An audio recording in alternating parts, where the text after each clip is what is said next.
Hindi maikakaila na unconditional love ang binibigay ng pamilya at kaanak. Pero paano kung ang iyong mismong tuwin at pinsan may ibang klaseng pagtingin pala na nauwi di umano sa paulit-ulit na paninilip, pangmomolestya at pananamantala? Yan daw mismo ang naranasan ng isang dalagita dito sa Montalban, Rizal noong 2015. Mga kuya, huwag ganun! Kwento ni Josel, bata pa lang daw siya'y malapit na siya sa kanyang tito Nestor. Hindi niya tunay na pangalan. Halos parang tatay ko na rin po siya. Mabait po kasi siyang tipo. Pero mabigat daw ang loob niya sa anak ni Nestor na tinawag naming Ronnie. Minsan na raw itong nagpakita ng motibo sa kanya nang maiwan silang dalawa sa bahay. Wala po kasi sila mama. Nanganak po kasi mama nung araw na yon. Wala pong nagbabantay sa amin. Sila lang po yung naiwan. Tapos yun po, ginawa na po sa amin yun. Sa akin yun. Dahil sa takot at pangamba, ang musmus noon na si Josel, walang nagawa kundi isikreto ang pangyayari. Natatakot po ako kasi wala po parang wala po akong kakampi. Hindi po ako makapagsumbong kasi bata pa po ako, natatakot po ako mag-away sila. Isip ko po kasi nung bata ako, baka po magbugbugan sila pag nagalit si Papa po. Magmula noon, nagsunod-sunod na raw ang pang-aabuso sa kanya ng kanyang pinsan. Ginawa niya po ulit sa akin yun, yung paglipo po. Kasi po, lagi po kami nakilalola nun eh, nagano ako, nagmo-module. Napapadikit po siya sa akin yung panaipuan po niya ako.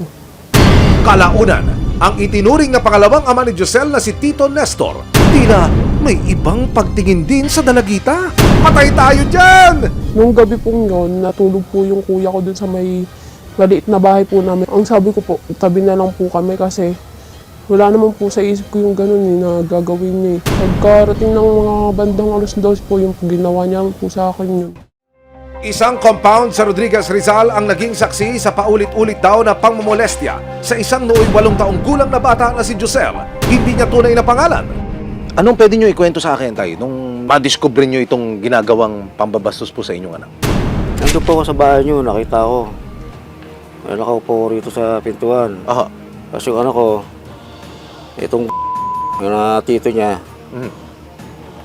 naglalaba. Tapos yung anak ko, pumunta na CR, binabastos na. Aha. Ilang beses na ginagawa sa anak ko yun. Makalipas ang 7 taon, habang nagkakaisip ang dalagita, lumalakas rin ang loob niya. Nakaipon ng tapang si Josel para wakasan na ang paulit-ulit na pangmomolestya di umano ng kanyang tiyuhin at pinsan. Humingi na raw ng tulong ang dalagitang si Josel sa kanyang ina na tinawag naming si Delia. January 2022, agad nang nagsumbong si Nanay Delia sa barangay tungkol sa di umano'y panghahalay na pinagdaanan ng nooy 15 taong gulang niyang anak. Ma'am Vicky, paano ho nakarating sa inyo yung sumbong? At ano ho yung kagyat nyong ginawa? Agad naman po nagpa-responde yung aming hepe ng Barangay Tanod. Malapit lang po kasi sa aming headquarters yung area nila eh. Opo. Mas naunang dumating po yung mag-ina. Okay. Doon sa aming nagresponde. Humingi na po ako ng sasakyan para madala siya sa WCPD. Okay. Wala nang inaksayang panahon ng barangay at agad na tinulungan ang dalagita. Iyak siya na iyak, hindi siya makapagsalita. Yung sinanay na lang po ang nagkwento sa amin na ganun daw po yung nangyari sa bata. Hindi naman po namin na-blatter gawa ng bawal po yun. Kailangan nakadiretso po yun sa WCPD. Pero nanghina ang loob ni Josel nang biglang pumanaw ang kanyang ina noong Hunyo ng taong 2022. Sobrang hirap po, parang wala ka pong kakampi. Hindi mo masabi yung mga nararamdaman mo. Dito na rin daw biglang nag-disappearing act ang mag-amang Nestor at Ronnie. Kaya ang tatay ni Josel ang naging kasakasama niya sa pag-aasikaso ng kaso. January 2 nitong taon, ibinaba na sa wakas ang warrant of arrest para kina Nestor at Ronnie. Una, nalaman namin through operational research na nasa bundok pala ng Rizal ang ama na tinatanggi niyang siya ito. Makalipas ang isang buwan, February 2, kasama ang resibo, nagtungo ang mga operatiba ng Criminal Investigation and Detection Group, DSOU, sa Rodriguez, Rizal para daktin ang unang suspect, ang tiyuhin ni Josel na si Nestor. Pero pati paghahanap, kalbaryo rin! Kinailangang umakyat ng bundok at tumawid ng ilog ang mga operatiba para matunto ng suspect. Tagong-tago, Tatay Nestor! Sa isang compound sa Rodriguez, Rizal, tahanan daw ng isang malaki at masayang pamilya. 8 taong gulang na bata ang naging biktima ng pang-abuso. Ang malagim niyang karanasan, dinanas niya sa loob ng 7 taon. Ang suspect, mag-ama at pawang mga akusado, kamag-anak ng batang biktima. February 2, kasama ang resibo. Nagtungo ang mga operatiba ng Criminal Investigation and Detection Group, DSOU, sa Rodriguez Rizal para daktin ang unang suspect, ang tiyuhin ni Josel na si Nestor. Pero pati paghahanap, kalbaryo rin. Ang pangalawang suspect na si Ronnie sa Angat, Bulacan natunton ng mga operatiba. Kaya hindi ko sinakay doon kasi Yung bagong lipat lang doon.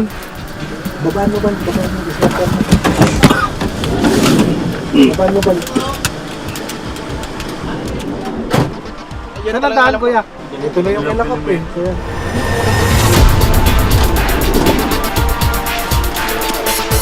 Sige po, hindi po ako ano. Hindi po ako papalag. At nang reunited na ang magamang suspect, tila naglaglagan ang dalawa. Kilala niyo po ba si tatay? Opo, Ano mo po siya? tatay ko po. Okay, sir. Sir, tingin niyo po ba't po kayo hinuli ngayon? Isa kaso po siguro namin. Ano po bang meron doon, sir? Yung ano po yun eh, sa pamangkin, yung sa pamangkin niya. Ano po bang nangyari doon, sir? Ewan nga po eh, dinamay nga lang po ako nun eh. Kapit-bahay lang kami. Kayo ay may karapatang manahimik kung magsawalang kibo, ano man ang inyong sasabihin ay maaaring gamitin pabor o laban sa inyong sa ano mga kuman dito sa atin. Kayo na yung karapatang kumuha ng sarili ninyong abogado, ng inyong tagapagtanggol, at kung wala naman kayong kakayahan, ito yung pagkakalob ninyo ng gobyerno. Nakakarap sila sa kasong acts of lasciviousness in relation to Republic Act 7610 o ang Anti-Child Abuse Law. Kung sakaling sila ay mapatunayan na nagkasala, mayroon silang pagkakakulong. Ang acts of lasciviousness ay isang pang-aabuso na ginagamit hindi lang sa babae, maaari din ito sa ibang tao na mayroong physical or mental abuse na ginagawa. Kasalukuyan silang nakakulong sa custodial facility ng CIDG DSOU habang naghihintay ng pagdinig sa kaso. Sa ngayon, 17 taong gulang na si Josel, naka-move on na siya at may sarili ng pamilya. Malaliman ang sugat na dulot ng nakaraan niya. Ang pagkakadakip ng mga suspect na raw ang pinakamagandang panimula ng taon para sa kanya. Nalabang ko po. Gusto ko pong makakulong sila. Para hindi na po nila gawin sa iba yun. Kasi siya po yung nag-asikaso nito simula una pa lang po eh.